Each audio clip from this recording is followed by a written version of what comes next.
Welcome back to the shop, everybody. Today we are going to go through the assembly of the -G CCV1 kit. This is the kit that is for the axial Capra platform. So the things that you will need besides my kit is you will need axles, links, drive shafts, and shocks from your Capra kit to be able to convert your Capra to this nice LCG flat rail line killer here. So let's go ahead and get started. All right, I'm going to try a little top-down view here, see if that's works good. So let's take a look at the instructions. Sheet 1, important information, kind of tells you kit features, gives you some optional part descriptions, and then the requirements down at the bottom, which you need to complete the kit. Obviously, you need axles, links, shocks, and drive shafts from a Capra. Optionally, you'll see in the instructions, I prefer the flange Traxxas servo mounting screws. Those work pretty good for me. You need a Traxxas 8115 body mount kit, which is just the sport mount kit. And then obviously you need to put your own electronics package and wheels and tires in there. One important thing is this right here. You need to grease your screws before you put them into the 3D printed parts. So I'll show you right now. I'll just grab a 16 here, and I've got a little bit of grease over here, and I'll show you what I mean. So you can see right there, there's just a little teensy bit of grease on there. So you want to just coat the first 2, 3, 4 threads with a little bit of grease, and then that just makes them go into the plastic a lot smoother, and will prevent any sort of galling of the 3D printed parts or stripping of holes, etc. So make sure you grease your screws before you put them into the 3D printed parts. Page 2 is all your hardware. Double check that you've got everything in your kit. We do our best to QC every kit that goes out, but every once in a while one slips through that's maybe missing a screw or something. So if you have any problems at all with anything missing out of your kit, email support@negativegrc.com and we will get you taken care of. These are printed at 1:1 also, so you can actually match the screws up to the size.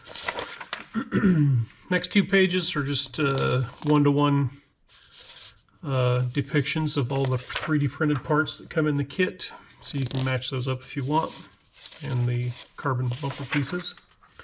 So page 5 is where the action starts. This is the primary drive, so let's go ahead and get this assembled. You want to grab your motor plate and set it in front of you, and then you want to grab your bearing case and put that in front of you. You want to take 3 of your 5x11x4 bearings, which these right now are blue, have blue rubber seals on them. You want to put 3 of those into your bearing case. And then you want to screw the bearing case to the motor plate. And this takes 10mm screws. And I just want to point out that I am going to tell you to grease your screws throughout this, but I'm not going to grease these because this kit has been assembled already once, and so there's grease in all the holes already. So you make sure and grease your screws when you put yours together. Very important.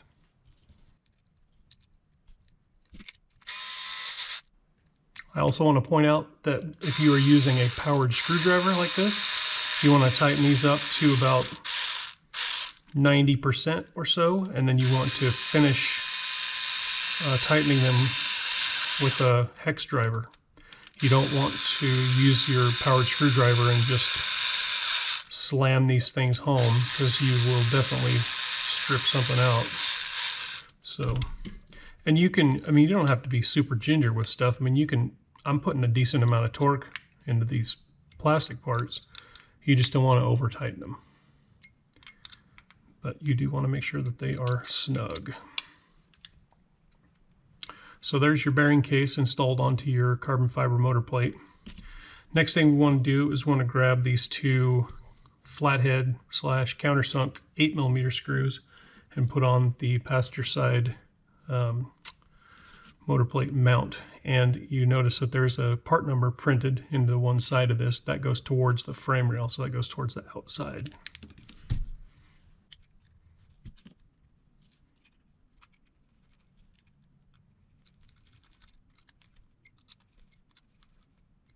Okay, once that is done, you can set that in front of you, and then you want to grab this stainless shaft that has the threads on one end, and you want to grab an E-clip. We're going to throw an E-clip on here. You can use pliers, you can push it against the table, however you want to do it, but you just got to make sure that it is fully seated in there.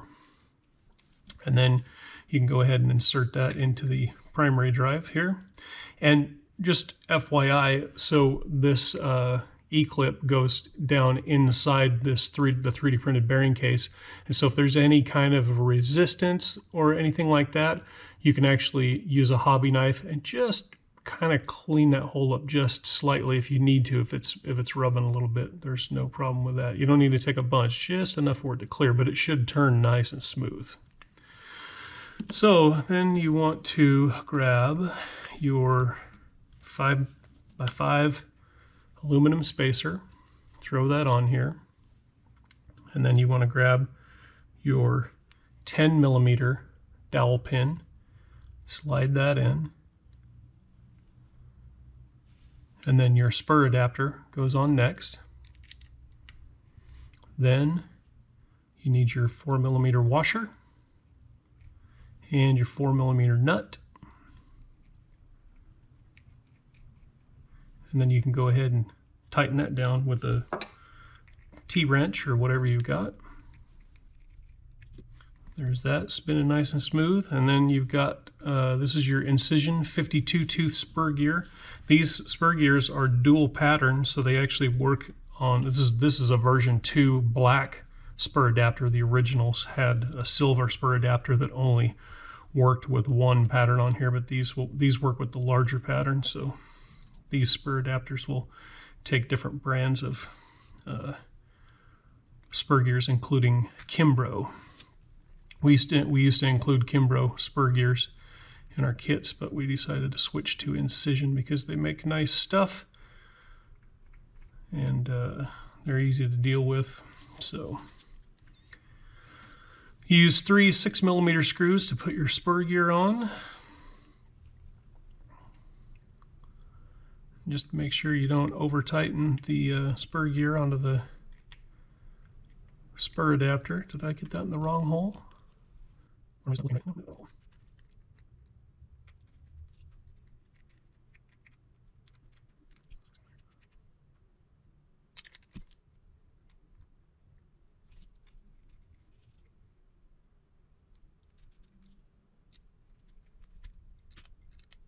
There we go. I was just putting that in the wrong pattern. So it goes in the larger pattern. Anyway, there is a primary drive all assembled and ready to accept a motor. So that is the end of page 4. We're going to move on, or sorry, that's the end of page 5. We're going to move on to page 6, which is the transfer case. All right, page 6, let's assemble a transfer case. You have 4 bearings left here. One of them is smaller, if you'll notice. One is a 4mm ID versus the rest of them are 5mm ID. The 4mm one goes in the blind hole on the back side, on the back half of the transfer case. And these bearings should just snap right into these holes.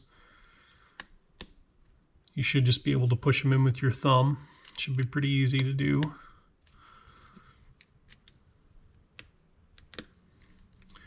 So next thing you want to do is you want to grab your small stainless shaft and put an E-clip on it. There's a little groove behind the square drive portion of it.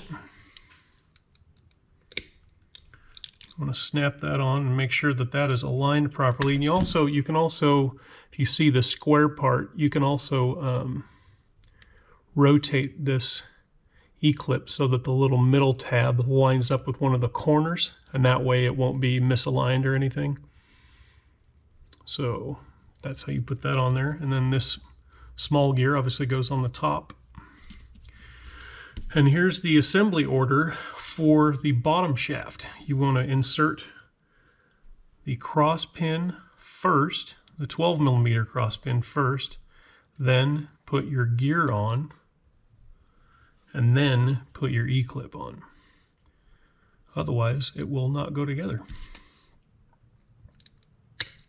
Ooh, and don't do that. Don't flip your E-clip halfway across the room into the shag carpet. You'll never find it. There we go. That looks correct. All right, so when you install these shafts into the transfer case, they both need to have the E-clip facing the same direction. So they both need to have the E-clip facing the front side of the transfer case. So you may need to wiggle and finagle the top shaft a little bit to get everything in, but everything should go in pretty easy. You also do not need to over grease this stuff. You can just use minimal grease, and I sometimes put grease in after it's all assembled. I'll just squirt some down in here, rotate it, squirt a little bit more, rotate it, just so the gears have a nice little coat on them. You don't need to, you know, fill the thing full of, you know, marine grease or something. It's just not necessary. So you want to use two 16mm screws to finish putting this transfer case together. And don't forget to grease your screws. And that is the end of page 6. You have one transfer case assembled. Let's move on to page 7. All right, page 7 is the assembly of the two links you need to make. This one here that has the smaller SSD ends on it is the upper front link, and this one is the new panhard bar. So let's do that real quick.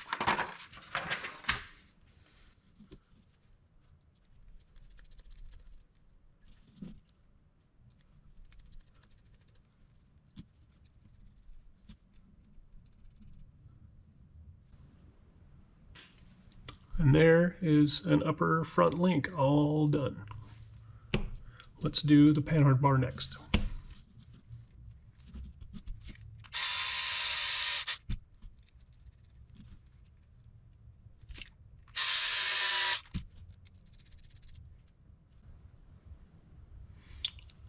And there you have a new panhard bar. There we go. Let's move on to page 8. All right, page 8 says let's put the sliders onto the frame rails, and that uses 10mm screws.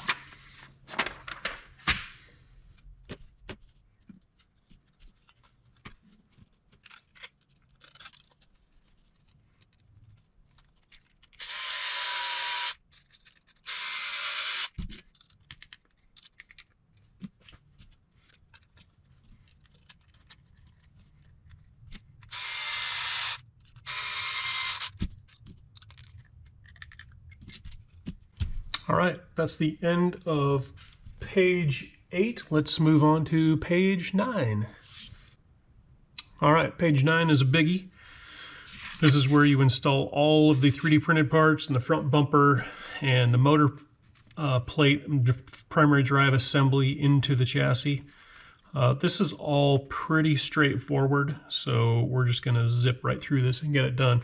I will say that I do not have a standard front bumper. I am going to be installing a narrow comp style rear bumper available at -grc.com. I'm going to be installing one of these instead of the full width bumper on mine. That'll be the only difference. So let's get it done.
Now at this point in the instructions, it tells you that you need to install your motor and set your gear mesh, and that is actually a good idea to do it now.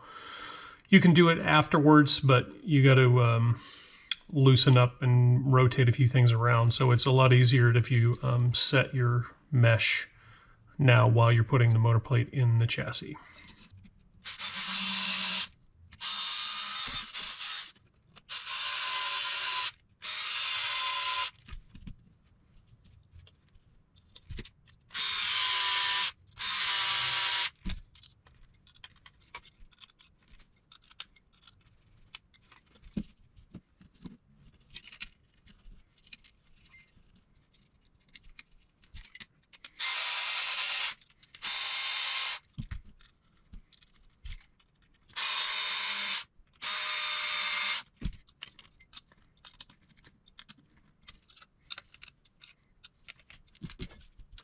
And that is how you assemble the main part of the chassis with all of the 3D printed parts on it. So let's move on to page 10. All right, page 10, we're going to install the panhard bracket and the panhard bar and the upper front link.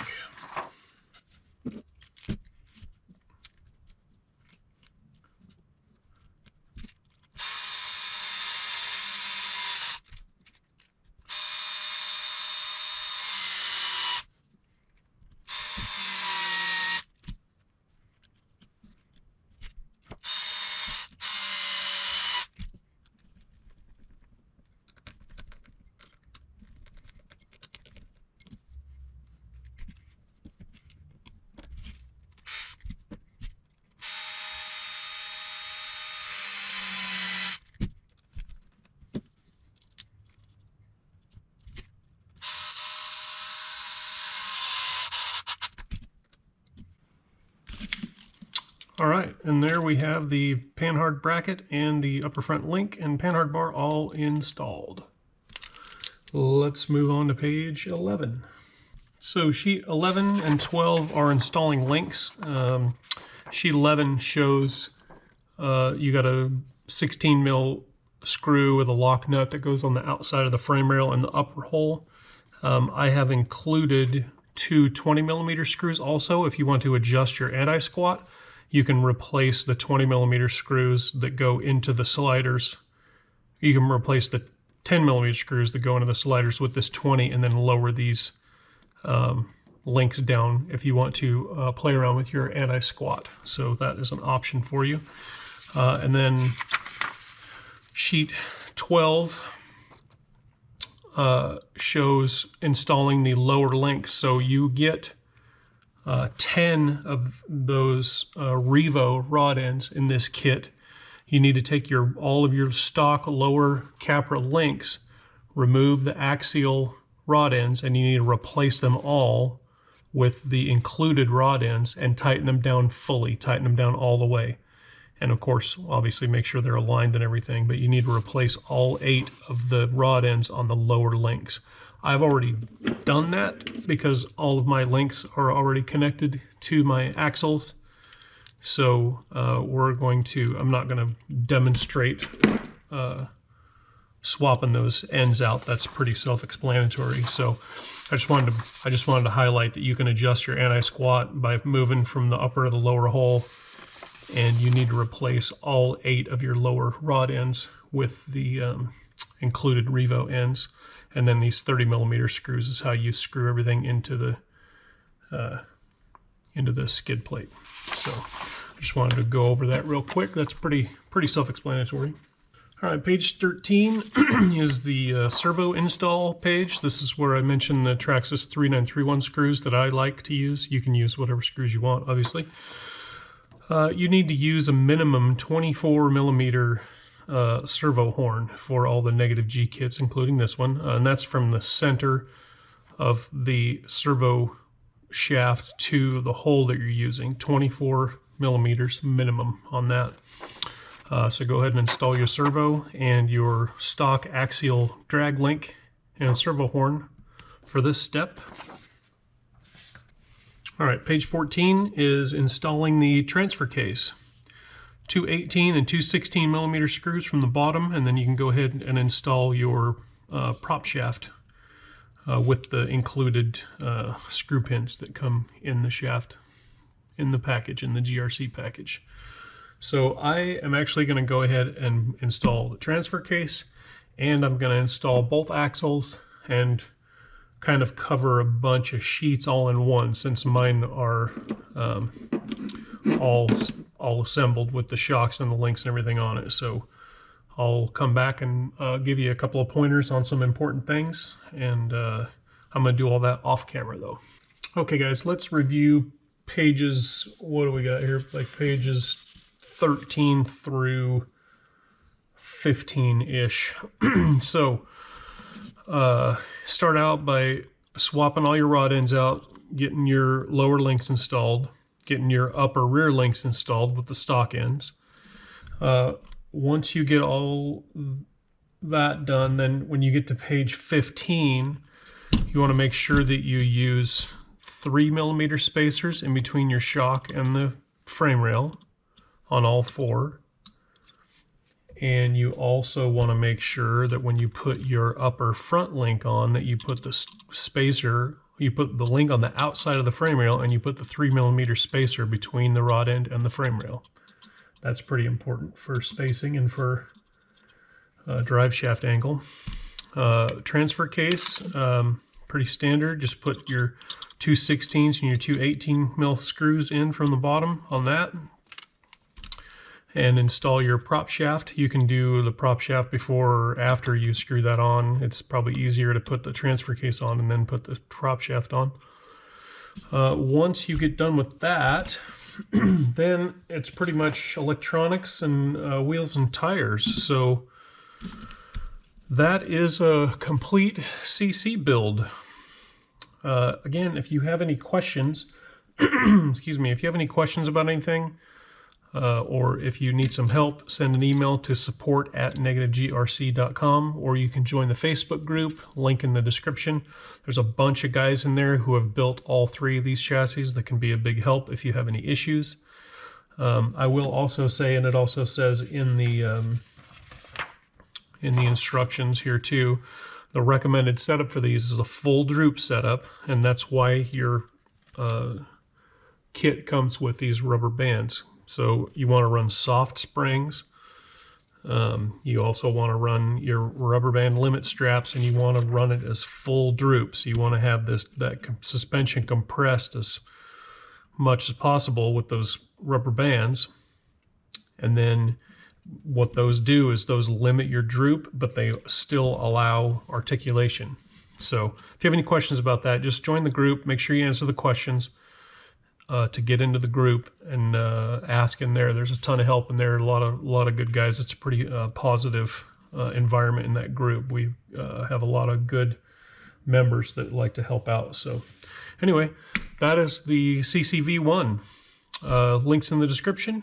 If you purchased a kit already, thank you very much. If you haven't yet and still have questions, hit me up, and I will see you guys next time.